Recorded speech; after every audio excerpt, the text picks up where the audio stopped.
Hồng Vân và Quốc Thuận. xin chào mừng quý vị đã đến với chương trình Vợ chồng son.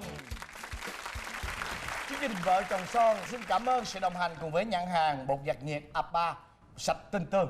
Em ấn tượng cái bộ tóc dài baby dễ thương lắm. Bây giờ thì bớt rồi. Anh làm hai cái mắt lé, trời ơi, nhìn thấy gớm luôn. Gu hài của vợ em khác.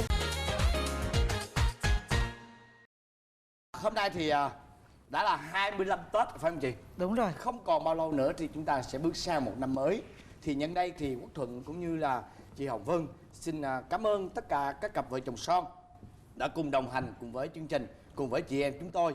Và nhân dịp đầu năm mới, năm hết Tết đến, xin chúc cho các cặp vợ chồng son cùng với tất cả quý vị khán giả ở đây và cùng với quý vị khán giả đang xem đài một năm mới bình an, hạnh phúc và luôn luôn vui vẻ.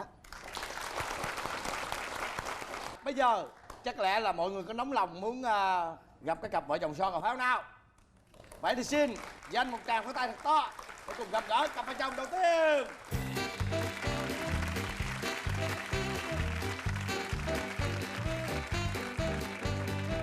Mời em giới thiệu về mình. Dạ em chào anh Quốc Thuận, chào chị Hồng Vân ạ. Em tên là Hiền Trang. Hiện em 27 tuổi và em đang làm kỹ thuật dựng phim. Thế còn em? Dạ em chào anh chị, em tên là Kiều Trinh, năm nay em 24 tuổi. Em đang làm nội trợ. Vui ha, Hiền Trang. Sao cái tên gì mà nghe mà tưởng hai bà bạn ở chung nhau không à? Ủa Trang với Trinh hai đứa gặp nhau trong trường hợp nào? Dạ em học chung với vợ em là từ hồi lớp 10. Rồi em bắt đầu là cua vợ em từ hồi đó luôn. Gọi là thanh mai trúc mã hả? Đúng không? Vậy là yêu nhau gì cũng lâu rồi hả em hả? Lâu quá. Dạ, em yêu thì lâu rồi, còn vợ em thì yêu sau đó khoảng 4 năm. Có nghĩa là lúc đó là em không yêu đúng Đơn không? phương, em là Dạ. đơn phương. Dạ. Ủa Trang, em thích vợ em cái điểm nào? Em ấn tượng cái bộ tóc dài. Tóc dài ơi là dài luôn. Vậy Dài hả? tới đầu gối luôn anh. Với lại hồi xưa mặt baby dễ thương lắm. Bây giờ thì bớt rồi.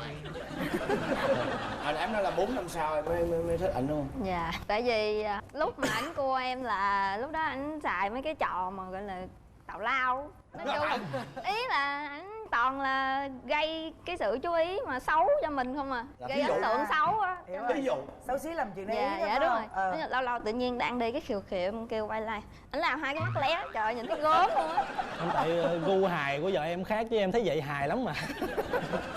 Để vậy rồi nói chuyện còn bậy nữa. Lớp hay kể chuyện cười này kia, anh xung phong anh lên kể toàn kể chuyện bậy bạ không á. Vậy mà cả lớp cười quá trời cười luôn. Mà em không thấy không? Dạ vui. em không thấy cái gì vui á, mà tại vì lúc đó em ghét dữ lắm. Để nói chuyện vô duyên. Ồ vậy đó. Trời ơi, 4 năm sau tại sao lại để ý ảnh? Dạ ảnh xài chiêu. Chiêu gì? Lần đó là thi đại học, thi xong rồi á, bắt đầu là khỏe rồi, chơi cái game là audition á. Thì lúc đó hai đứa không có hẹn nhau, nhưng mà tự nhiên cái lên cái vô thấy rồi cái nhảy chung, chơi chung xong đã cái anh này anh nói có khi nào là lần này là lần nhảy cuối cùng của tôi với bạn á. Xong cái em nói ủa sao kỳ vậy? Cái anh nói mình sắp đi xa. Em hỏi chứ ủa đi đâu? Anh nói đi về một nơi xa lắm. Bắt đầu cũng nghi ngờ rồi, tôi thấy kỳ kỳ. Cái anh nói thật ra là tôi bị bệnh ung thư. Trời đó ơi.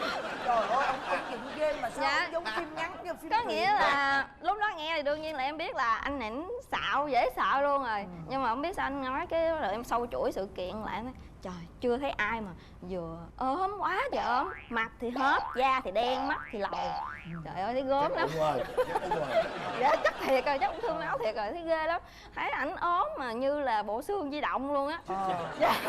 Cho nên là em nghĩ chắc có khi đúng là thiệt á. Bắt đầu em suy nghĩ lại cái tự nhiên thấy trời nào giờ mình ở ác với ảnh quá. Trời ơi cuối cùng giờ ảnh thương mình vậy mà ảnh sắp chết rồi. Tự nhiên cái em suy nghĩ có một bữa nào đó tự nhiên em đứng trước mộ. Vậy tự nhiên cái bắt đầu mũi lòng cái thấy thương á, cái bắt đầu nhắn tin thôi bây giờ để mình sửa chữa lỗi lầm. Thôi hai mình quen lại. Quen nhau. Hồi đó em cũng chỉ nói giỡn là ai về đâu mà dính luôn. Cái em theo luôn. Ủa Trinh, vậy chứ lúc quen rồi em có vợ em nghĩ sao cha này chưa bùng phát cái định như vậy? Cũng chừng tháng 2 tháng sau đó thôi anh cũng tự khai. Em khai sao đâu Trang? Lúc đó là em xạo, em nói là em sắp qua nước ngoài chữa trị. Cái lúc đó trên sân thượng á không có ai á, Mà tối nữa cái vợ em khóc quá trời luôn. Khóc mà nước mắt chảy ròng ròng vậy á. Cái lúc đó em mới thấy tội quá, thôi mình xạo lâu quá, thôi mình khai luôn bữa nay. Mình khai luôn bữa nay để cho vợ em nó yên tâm, chứ mất công lúc nào cũng ngồi trên đống lửa, thằng này không biết khi nào nó đi.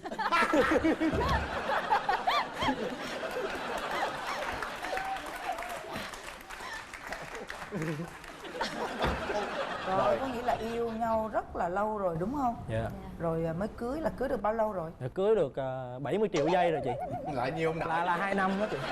Ông nghĩ ông giỏi, ông nói chuyện dây bây giờ ở đây sao tôi tính Ê, được? nói nghe nè, lấy chồng giỏi gì chắc khó lắm, khó chịu mà suốt ngày bị chồng ăn hiếp không đúng không? Anh nghĩ thì không đến nỗi, nhưng mà mỗi lần mà ảnh sổ ra mấy cái vậy á bị em sạc liền. Cứ tối ngày cứ tâng bốc mình lên cao không mà để em phải đạp xuống. Mặc dù chân ngắn nhưng mà vẫn đạp được đúng không? Dạ. Nói nghe nè, rồi hai đứa có em bé chưa? Dạ rồi, em bé được 16 tháng. Wow. Sao mà sớm vậy? Cưới nhau được 2 tháng sau thì có tin vui. Mà cái tin này không biết có vui không. Nó xém vui chị. Sớm vui hay là sao? Bởi vì hồi đầu thì vợ chồng cũng chưa tính có con sớm như vậy. À, rồi vợ kế hoạch đúng không? Dạ. Đấy, em tính là làm lụng để dành cho một cục tiền bự cho bá. Rồi mới bắt đầu là đến khi có con để chăm sóc nó khỏe hơn. Nhưng mà ai về đâu. Em lúc đó em hoang mang luôn. Em giống như em bị trầm cảm luôn á. Trời ơi, Rồi sao vậy? mà Liên nó Trinh thì sao? Cũng hoang mang dữ lắm, tại vì còn trẻ quá, cũng ham vui, cũng chưa có muốn có liền. Nhưng mà lỡ rồi thôi kệ để nuôi. Ảnh thì cứ sợ là không biết nuôi làm sao, lỡ con bị này bị kia, không có tiền này kia. Quan trọng nhất là vấn đề tài chính á anh chị. Mà ảnh buồn lắm, mà ảnh cứ đi chơi với bạn bè, ai rủ đi cũng đi. Buồn ghê trầm. Đi chơi bỏ vợ nhà mình nhá. Cứ đi hoài, đi nhiều khi quá đêm luôn á, cũng chưa về nữa. Trời ơi, rồi em có ghen không? Dạ ghen kinh khủng luôn. Suy Ghen diễn cũng luôn mới á. làm cái gì? Sao? Ghen Dạ sao? em nằm em khóc thôi, suy diễn xong bắt đầu em nhắn tin em trù ổng chứ khi nào cũng chịu về thôi. Thì nó cứ nhắn tin rồi điện thoại em rung Em liên nói tục là ý nói là anh đi về chưa đã hả, anh đi tới mai luôn đi, anh đi đừng về nữa. Về kỳ này là về viết đơn ly dị luôn đi. Đáng ra cái giờ đó Giống giờ vậy. ngủ không ngủ đi nhắn tin trù. Không có ông sao ta ngủ? Nhưng mà tại sao em không ở nhà chăm sóc cho vợ?